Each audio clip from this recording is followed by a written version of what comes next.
ದುಡಿಸಿ ಬದುಕಲು ತಕ್ಕ ಸಂಬಳ ನೀಡಲಾಗದಂತಹ ಕೇಂದ್ರ ಹಾಗೂ ರಾಜ್ಯ ಸರ್ಕಾರಗಳು ಇಂದು ಮಹಿಳಾ ಕಾರ್ಮಿಕರನ್ನ ಜೀತದಾಳುಗಳಂತೆ ದುಡಿಸ್ತಾ ಇದೆ ಎಂದು ಸಿಐಟಿಯು ದಕ್ಷಿಣ ಕನ್ನಡ ಜಿಲ್ಲಾ ಸಹ ಕಾರ್ಯದರ್ಶಿ ಈಶ್ವರ್ ಶಂಕರ್ ಪದ್ಮುಂಜ ಟೀಕಿಸಿದ್ದಾರೆ. ಅಕ್ಷರ ದಾಸೋಹ ಯೋಜನೆಯ ಅಖಿಲ ಭಾರತ ಸಮಿತಿ ನೀಡಿದ ಕರೆಯಂತೆ ದೇಶದಾದ್ಯಂತ ನಡೆಸ್ತಾ ಇರುವ ಕರ ದಿನಾಚರಣೆಯ ಅಂಗವಾಗಿ ಸರ್ಕಾರಗಳಿಗೆ ಆಗ್ರಹ ಪತ್ರ ನೀಡುವ ಕಾರ್ಯಕ್ರಮದಲ್ಲಿ ಅವರು ಮಾತನಾಡಿದರು.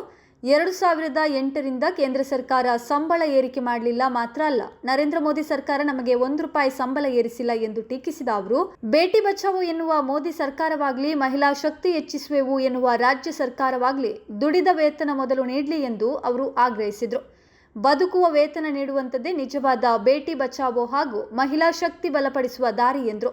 ಭ್ರಷ್ಟಾಚಾರಿ ಅತ್ಯಾಚಾರಿಗಳ ನಾಯಕರನ್ನಾಗಿಸುವ ಬಿಜೆಪಿಗಾಗಲಿ, ಲೂಟಿಕೋರ ಬೆಂಬಲಿಸುವ ಕಾಂಗ್ರೆಸ್ಗಾಗಲಿ ಮಹಿಳಾ ಕಾರ್ಮಿಕರ ಬಗ್ಗೆ ಕಾಳಜಿ ಇಲ್ಲದಂತಾಗಿದೆ ಎಂದರು. ವೇತನ ಹೆಚ್ಚಳ, 12 ತಿಂಗಳ ಸಂಬಳ, ಅರ್ಧದಲ್ಲಿ ಕೆಲಸದಿಂದ ತೆಗೆಯದಂತೆ ತಡೆ, ಪ್ರತಿ ಶಾಲೆಗೆ ಕನಿಷ್ಠ 2 ಅಡುಗೆಯವರ ಅಗತ್ಯತೆ ಸೇರಿದಂತೆ 20 ಬೇಡಿಕೆಗಳ ಆಗ್ರಹ ಪತ್ರವನ್ನ ಕಡಬ ಮತ್ತು ಪುತ್ತೂರು ತಾಲೂಕು ಸಮಿತಿಯಿಂದ ಪ್ರಧಾನಮಂತ್ರಿ ಮತ್ತು ಮುಖ್ಯಮಂತ್ರಿಗೆ ಸಹಾಯಕ ಕಮಿಷನರ್ ಮೂಲಕ ಆಗ್ರಹ ಪತ್ರಗಳನ್ನು ನೀಡಲಾಯಿತು.